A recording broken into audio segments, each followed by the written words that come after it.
It was June 11th, 1937. Marshal Mikhail Tukhachevsky stood before a closed military tribunal in Moscow, accused of treason and espionage for Nazi Germany. The charges were fabricated, the evidence forged, and the verdict predetermined. Within hours, he would be executed by firing squad, one of thousands of Soviet military officers murdered during Stalin's Great Purge. But Tukhachevsky's real crime wasn't espionage, it was innovation. For nearly a decade, he had developed revolutionary military doctrine called deep battle that emphasized rapid penetration through enemy defenses, followed by exploitation deep into operational rear areas. The theory prescribed coordinated operations using armor, aviation, artillery, and mechanized infantry to achieve decisive victories through paralyzing enemy command structures rather than grinding through their forces frontally. Stalin and his political commissars banned these ideas as too complex, too reliant on officer initiative, and too threatening to political control of military operations.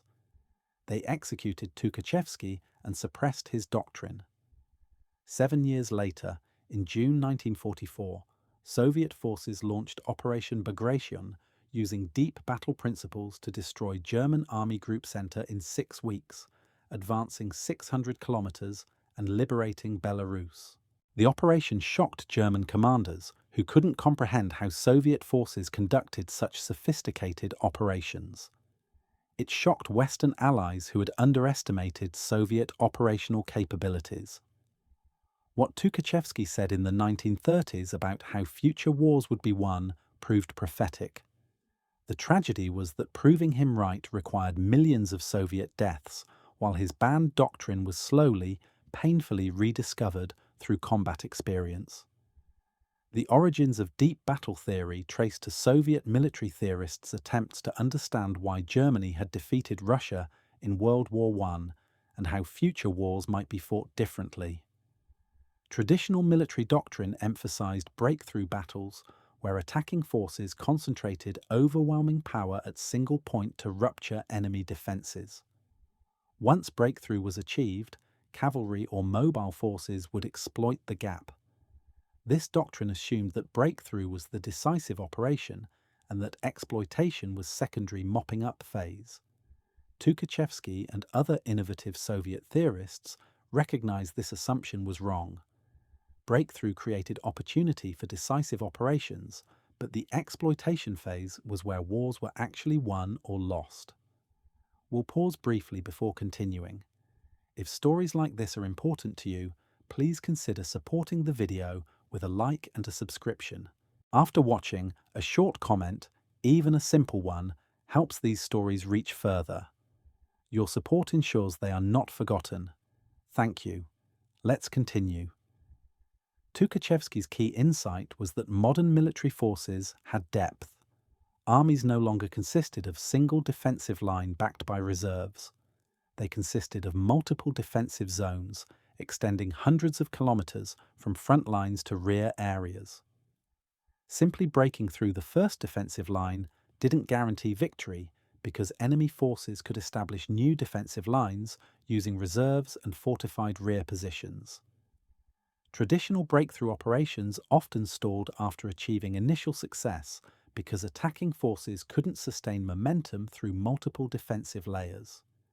Deep battle theory addressed this limitation by planning operations that would simultaneously attack through multiple defensive layers and paralyze enemy ability to establish new defensive lines. The theoretical framework that Tukachevsky developed was sophisticated and comprehensive. Deep battle operations would begin with reconnaissance to identify enemy defensive structure and locate critical command, logistics, and reserve concentrations. Preliminary operations would fix enemy forces in place and prevent them from repositioning. The main attack would penetrate enemy defenses at multiple points simultaneously to prevent enemy from concentrating reserves against single breakthrough. Mobile forces following the breakthrough would advance rapidly into operational depth, bypassing enemy strongpoints and striking at command posts, logistics nodes, and reserve assembly areas. These deep strikes would paralyze enemy command structure and prevent coordinated response. Meanwhile, follow-on forces would reduce bypassed strong points and secure the breakthrough corridor. The coordination requirements for deep battle were extraordinary and represented major departure from previous Soviet military practice. Artillery would deliver preparatory bombardments timed to suppress enemy defences without giving them time to recover before assault. Aviation would provide close air support for breakthrough forces and interdict enemy reserves attempting to respond. Armour and mechanised infantry would form mobile groups capable of sustained independent operations deep in enemy rear. Logistics would sustain these mobile forces hundreds of kilometres from supply bases. Communications would allow coordination between dispersed forces operating across vast areas. Most critically, commanders at all levels would need initiative and authority to make operational decisions based on rapidly changing circumstances rather than waiting for orders from distant headquarters. This last requirement, the need for commander initiative, was what made deep battle theory politically dangerous in Stalin's Soviet Union. Stalin's regime was built on centralized control and political commissar oversight of military commanders. Officers who exercised too much independent judgment were politically suspect. The purges of the 1930s systematically eliminated officers who showed intellectual independence or questioned political authority. Deep battle theory required exactly the kind of decentralized command structure that Stalin's political system couldn't tolerate. The doctrine threatened political control of military operations by giving field commanders authority to make decisions that could have strategic implications. Tukachevsky's personal characteristics made him particularly threatening to Stalin. He was a brilliant military theorist who had demonstrated operational competence during the Russian Civil War. He was a charismatic leader popular with younger officers who saw him as representing modern professional military approach. He had international connections through military exchanges with German officers during the secret cooperation period of the 1920s. He was politically independent, willing to argue with political commissars about military matters. All of these qualities made him valuable military asset, but also made him political threat. Stalin eventually decided that the threat outweighed the value. The purge of Tukachevsky and his supporters in 1937-1938 devastated Soviet military leadership. Not just Tukachevsky, but thousands of officers associated with modern military theory were arrested and executed. The survivors learned to avoid any appearance of intellectual independence. Deep battle theory was officially banned. Military academies stopped teaching it. Officers who had published papers about deep battle had their work suppressed. The doctrine disappeared from official Soviet military thought as though it had never existed.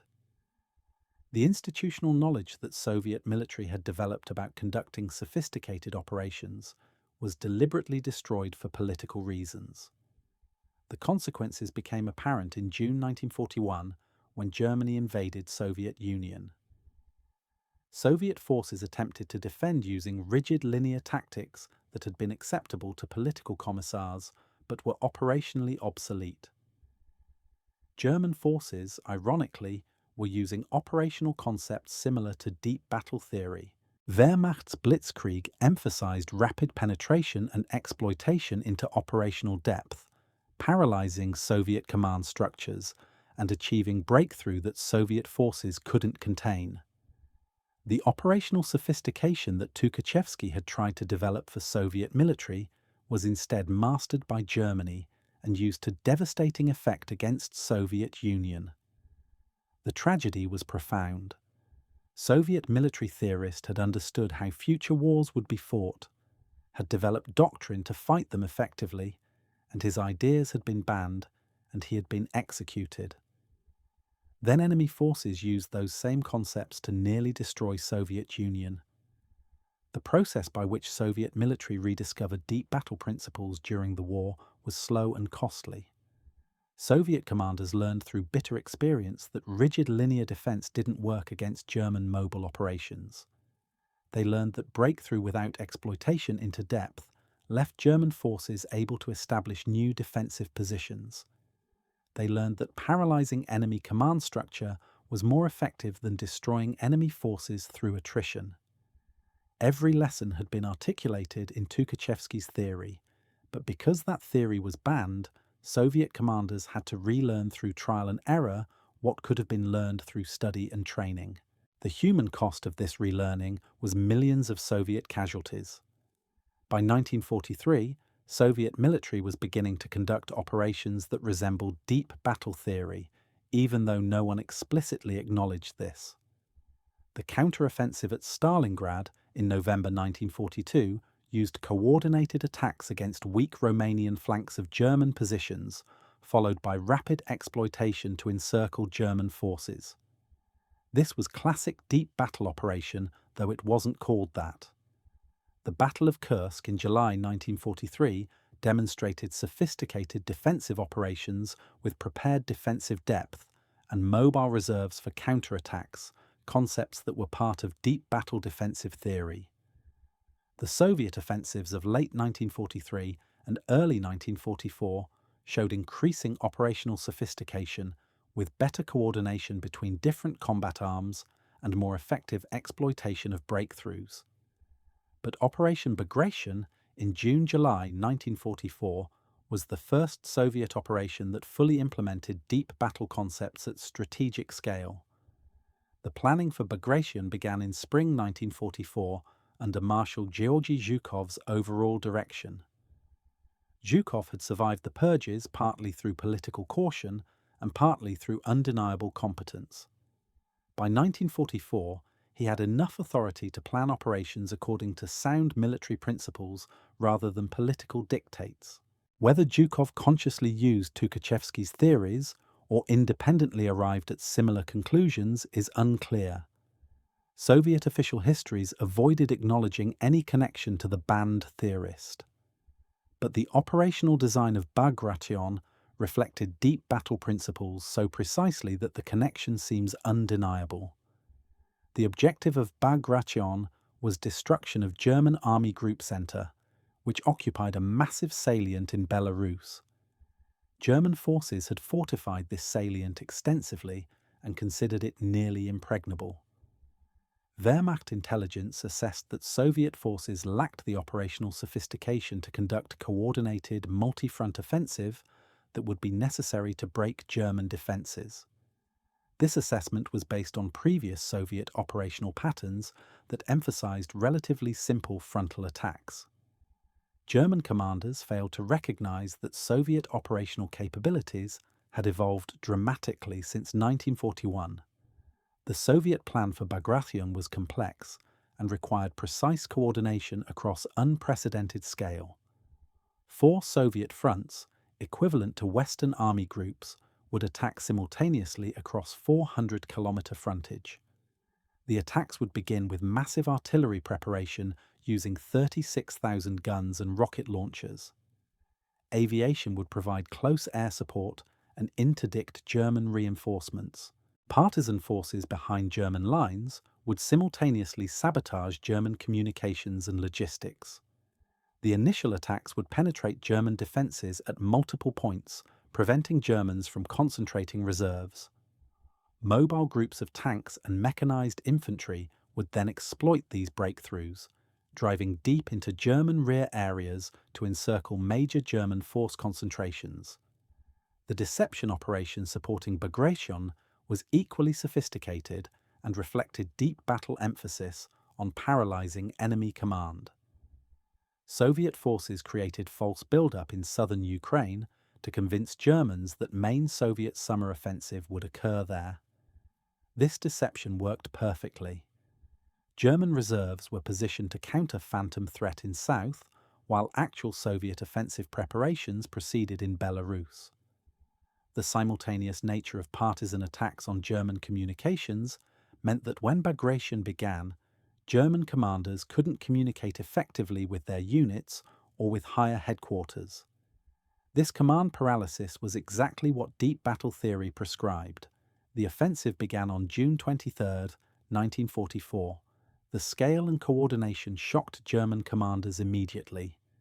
Soviet attacks penetrated German defences at multiple points simultaneously. German attempts to shift reserves to threatened sectors were disrupted by Soviet air attacks and partisan sabotage. Within 48 hours, German defensive coherence was collapsing.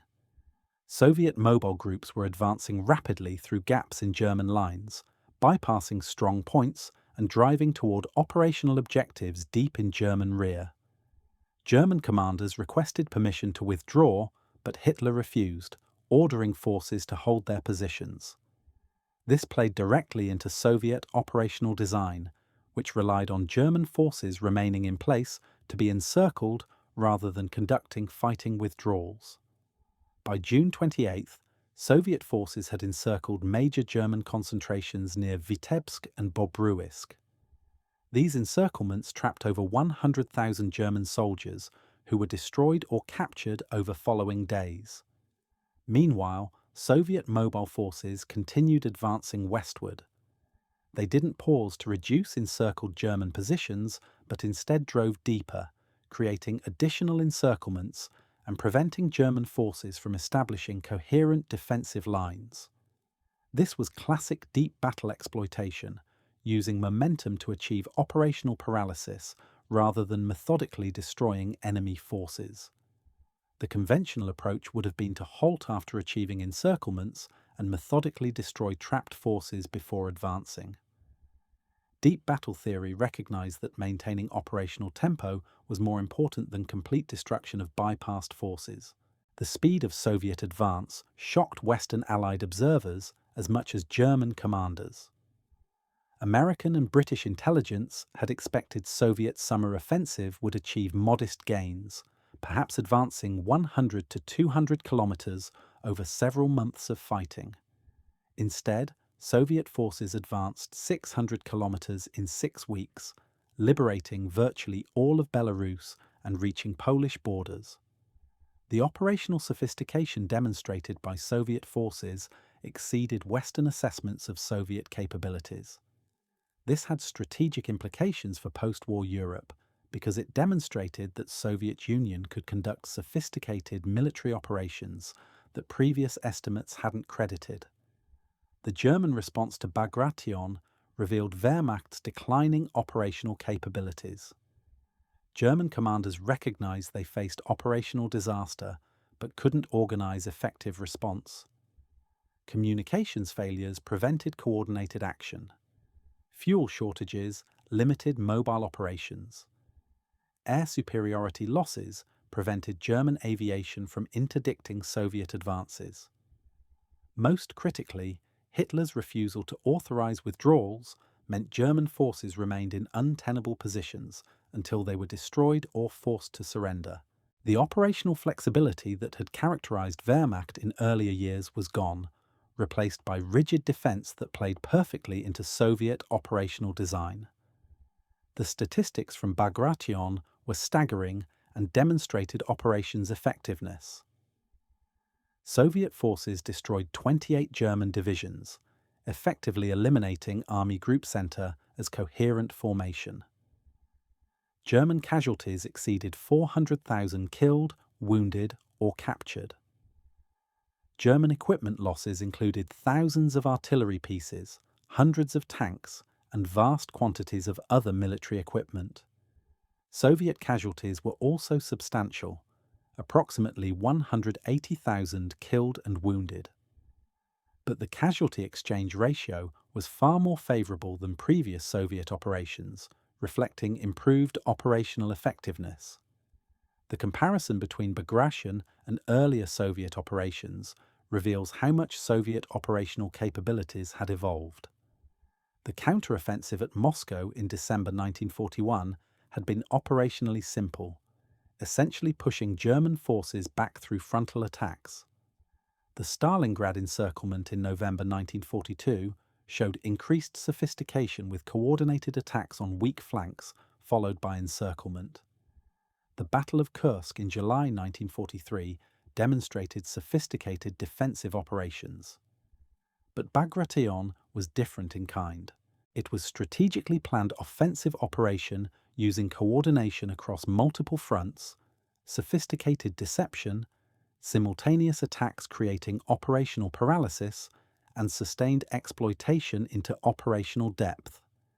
This was exactly what Tukachevsky's deep battle theory had prescribed. The political dimension of acknowledging deep battle theory's influence on Soviet operations remained sensitive throughout the war and after. Stalin never admitted that he had been wrong to purge Tukachevsky and suppress his theories. Soviet official histories credited victory to Stalin's genius and Soviet system's superiority rather than acknowledging that operational concepts from executed theorists had been validated. Only after Stalin's death in 1953 could Soviet military begin publicly acknowledging Tukachevsky's contributions. Even then, the acknowledgement was carefully calibrated to avoid directly criticizing Stalin's decision to execute him. The human stories behind Bagration reveal how operational sophistication translated to battlefield effectiveness.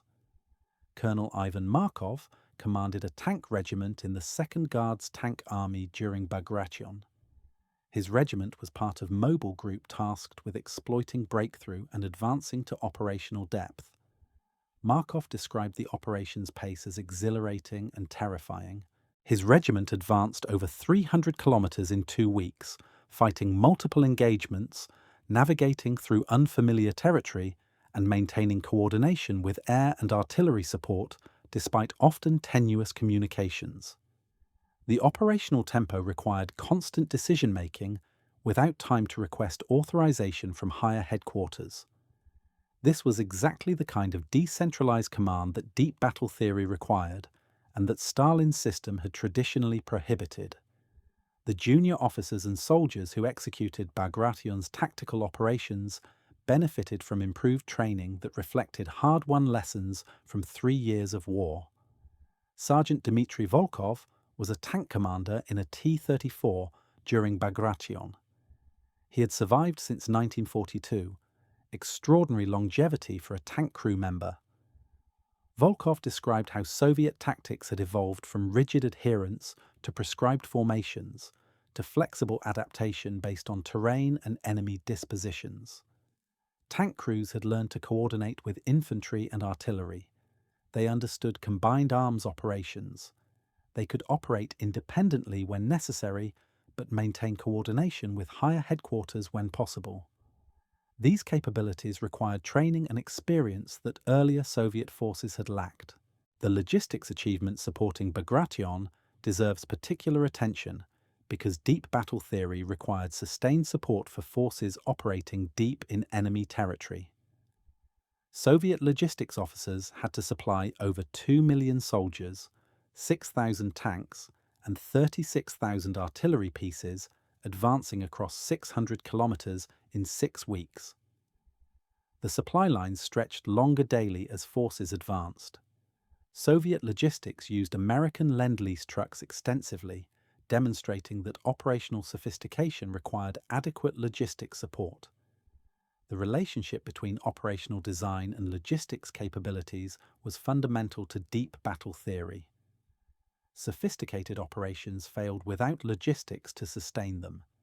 Bagration succeeded partly because Soviet logistics had improved sufficiently to support the operational tempo that deep battle required. The German military analysis of Bagration after the war acknowledged that Soviet operational capabilities had evolved beyond what Wehrmacht anticipated. German generals writing memoirs described Bagration as demonstrating Soviet mastery of operational art comparable to German capabilities at their peak. This was significant admission from military establishment that had dismissed Soviet operational competence as crude and unsophisticated.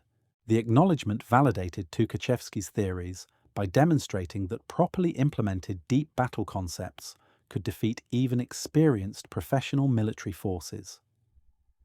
Western Allied military analysts studying Bagration drew different conclusions depending on their institutional perspectives. American analysts emphasized Soviet numerical superiority and logistical capabilities provided by Lend-Lease. These factors were important, but didn't fully explain Bagration's success. British analysts with longer historical perspective on military operations recognized Bagration's operational sophistication and compared it favorably to British and American operations. The debate influenced Cold War military planning because it raised questions about whether Soviet operational capabilities represented temporary advantage from German weakness or represented sustained capability that would threaten NATO in future conflicts. The influence of deep battle theory on Soviet Cold War military doctrine was profound and lasting. Soviet military academies after Stalin's death openly taught deep battle concepts as foundation of operational art. The theory was updated for nuclear age, but basic principles remained: simultaneous attacks at multiple points, rapid exploitation into operational depth, paralysis of enemy command structure, coordination across multiple combat arms. Soviet military planning for potential war with NATO was built on deep battle principles adapted to European theatre and nuclear battlefield conditions. The question of whether earlier adoption of deep battle theory would have prevented or mitigated the catastrophic Soviet defeats of 1941 is counterfactual but important.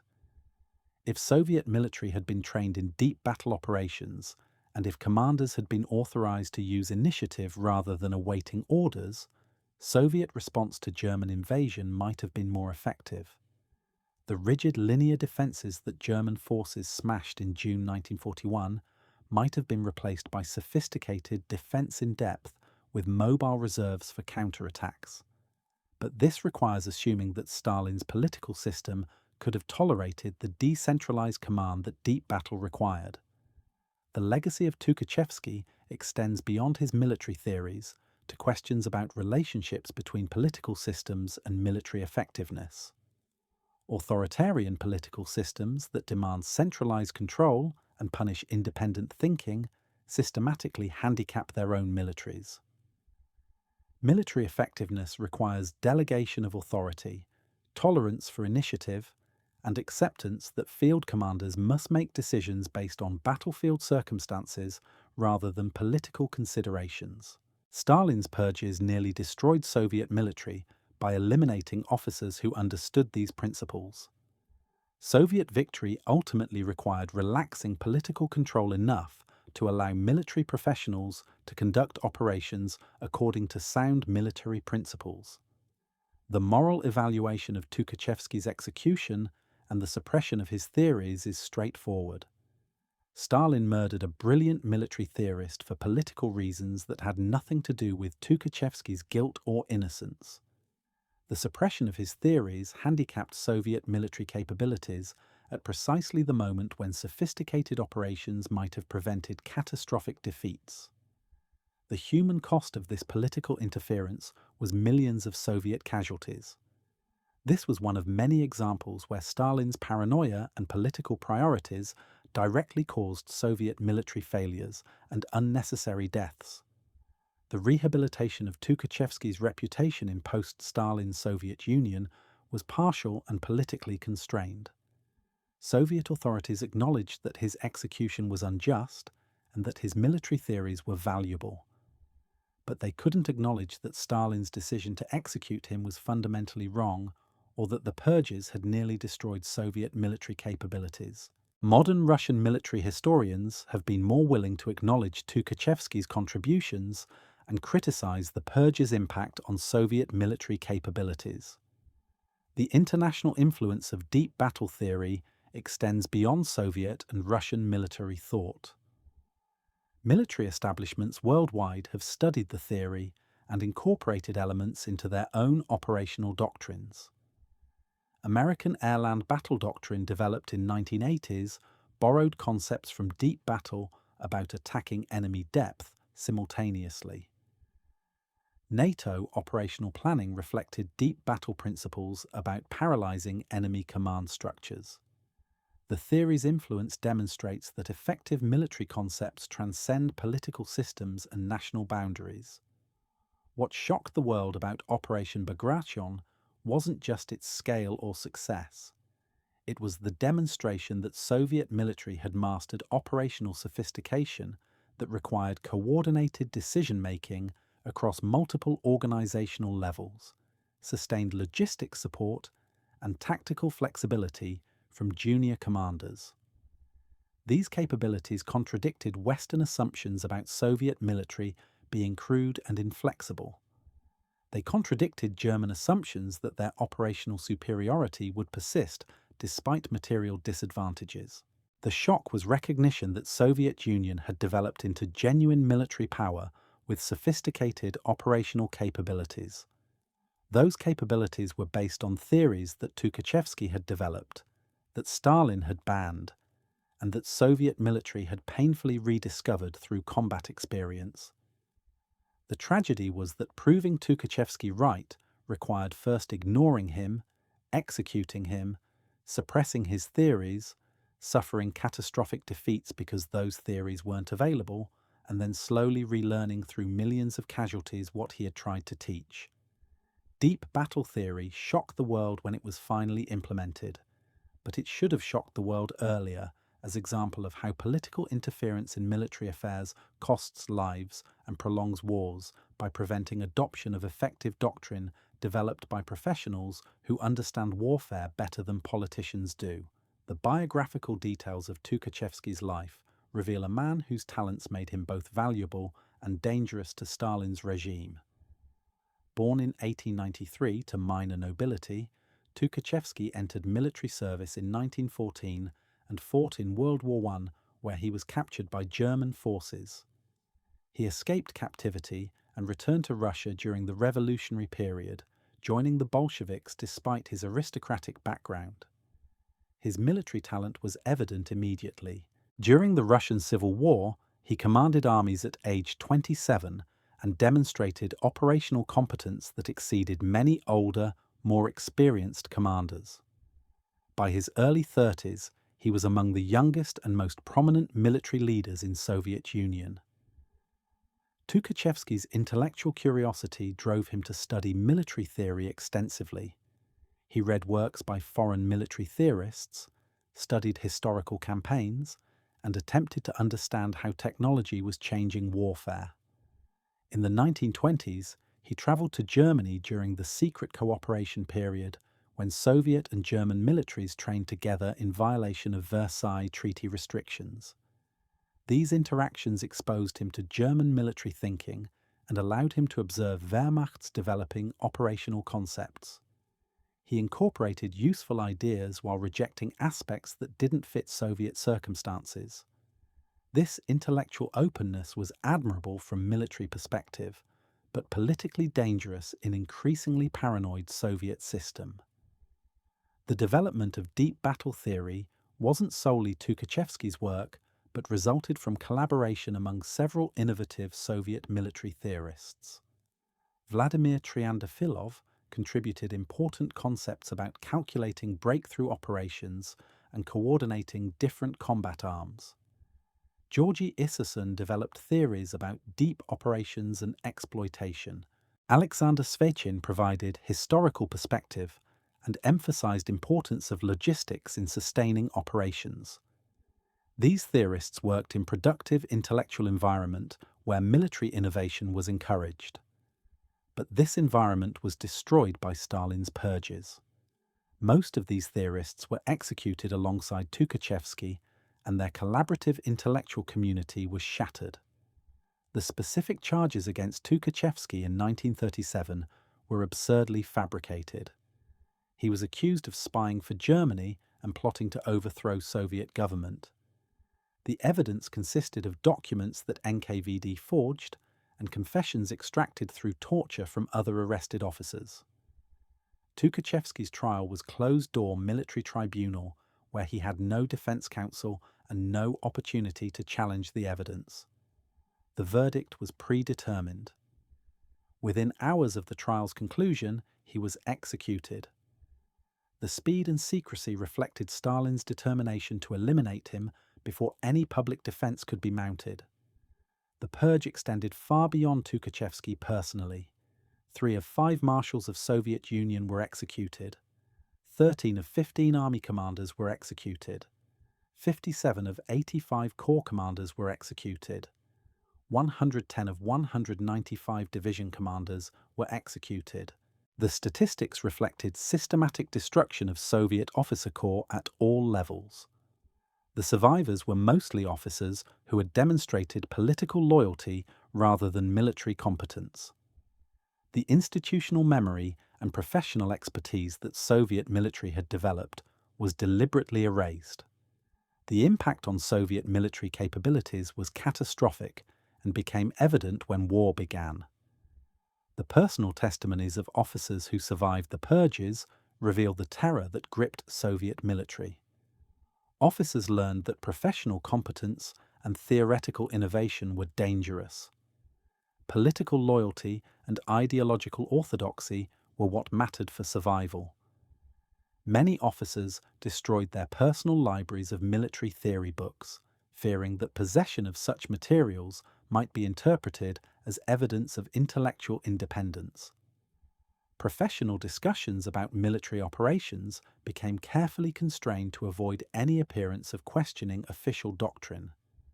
The intellectual culture that had allowed development of deep battle theory was replaced by conformity and fear.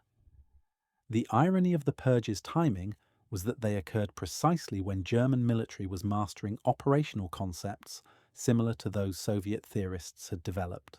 Wehrmacht in late 1930s was developing blitzkrieg doctrine that emphasized rapid breakthrough and exploitation into operational depth. These concepts were remarkably similar to deep battle theory.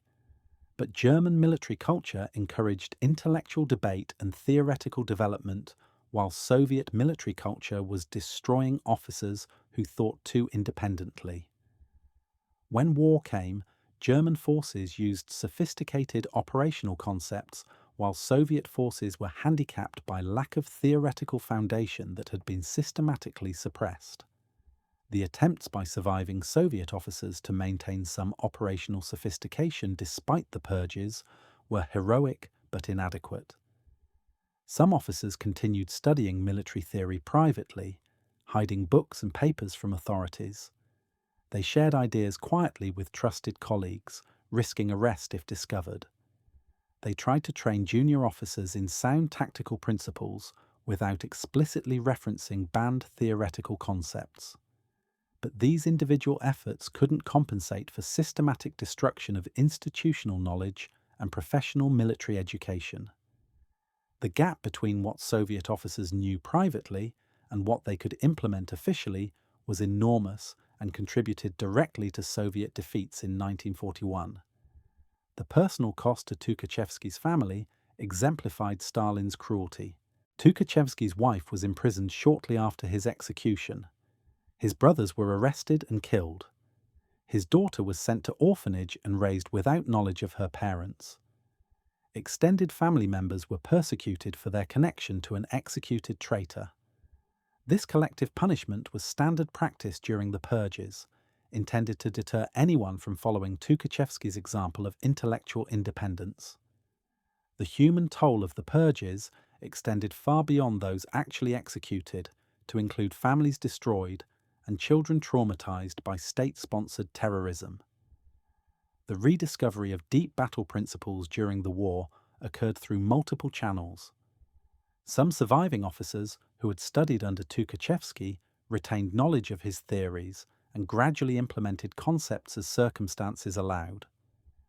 Younger officers learned through combat experience and independently developed tactical innovations that happened to align with deep battle principles. Staff officers analyzing successful German operations recognized patterns that matched forbidden Soviet theories. This gradual, uncoordinated rediscovery was inefficient and costly compared to what systematic study and training could have achieved. The specific operational innovations that reflected deep battle principles appeared incrementally through 1942 to 1943. The use of mobile groups to exploit breakthroughs appeared in Stalingrad counteroffensive. The emphasis on simultaneous attacks at multiple points to prevent enemy from concentrating reserves developed through Kursk planning. The coordination between different combat arms improved through painful lessons about combined arms operations requirements. Each innovation represented rediscovering through trial and error what Tukachevsky's theory had already articulated. The human cost of this learning process was hundreds of thousands of casualties. The role of Zhukov in rediscovering and implementing deep battle concepts deserves particular attention. Zhukov had been junior officer during period when Tukachevsky was developing his theories. He almost certainly had been exposed to deep battle concepts during his early military education. But Zhukov was also a politically astute survivor who understood that explicitly referencing Tukachevsky's banned theories would be dangerous. Whether Zhukov consciously applied deep battle principles or independently arrived at similar operational concepts through combat experience is debatable. The outcome was that Zhukov's operations from 1943 onward increasingly reflected deep battle theory's prescriptions. The transformation of Soviet military culture from rigid political control to professional military autonomy occurred gradually through the war.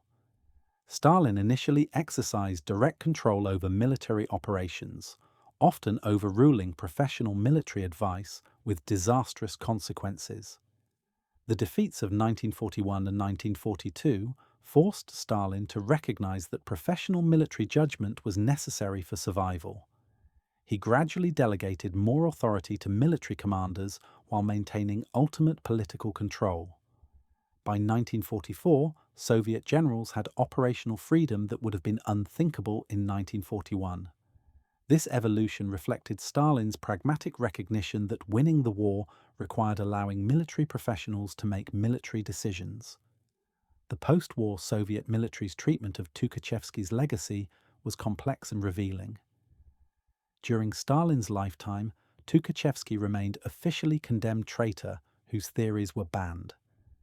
But informal recognition of his contributions circulated among professional military officers who understood that Soviet operational successes had validated his theories. After Stalin's death, Khrushchev's de-Stalinization campaign included rehabilitation of many purge victims. Tukachevsky was officially exonerated in 1957, and his military theories were gradually reintroduced into Soviet military education.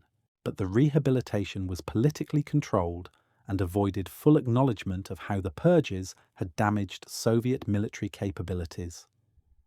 The modern military study of deep battle theory extends beyond historical interest to practical application in contemporary warfare.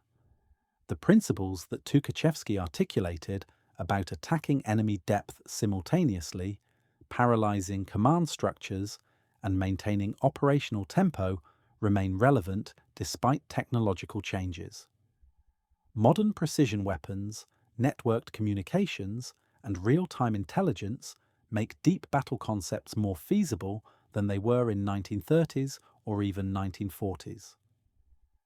Military planners studying contemporary warfare recognize that Tukachevsky's insights about operational art provide framework that technology can enhance but cannot replace.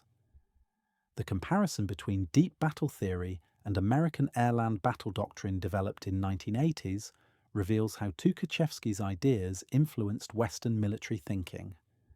Airland battle emphasized attacking enemy depth using aviation and long-range artillery, while ground forces conducted synchronized breakthrough operations.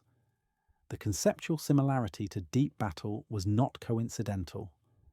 American military theorists studied Soviet operational concepts extensively and adapted useful principles to American technological and organizational capabilities.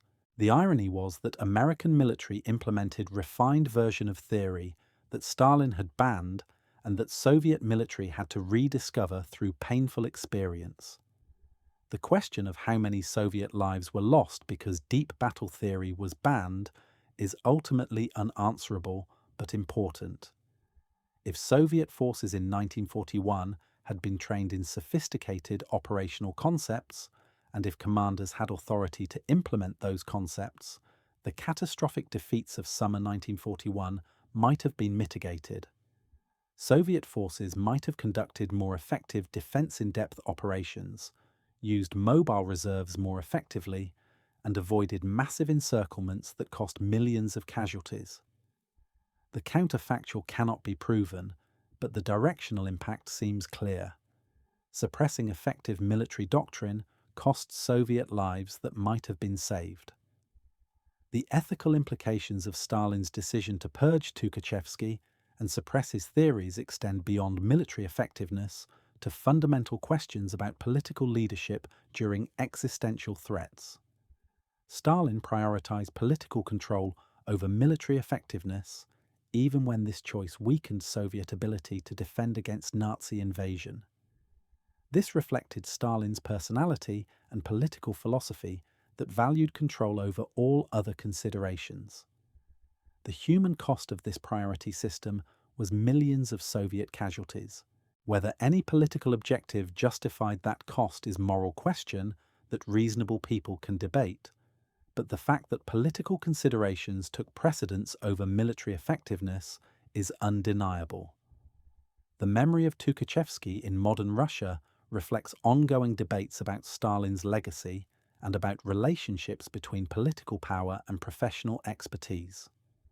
Those who defend Stalin's record tend to minimize the purge's impact on military capabilities and argue that Soviet victory proved the system worked despite individual tragedies. Those who criticize Stalin emphasize that victory came despite Stalin's interference rather than because of his leadership. Tukachevsky becomes symbol in this debate, representing either acceptable sacrifice for political stability or unnecessary victim of paranoid tyranny. The debate is unresolvable because it involves fundamental value judgments about what political systems should prioritize.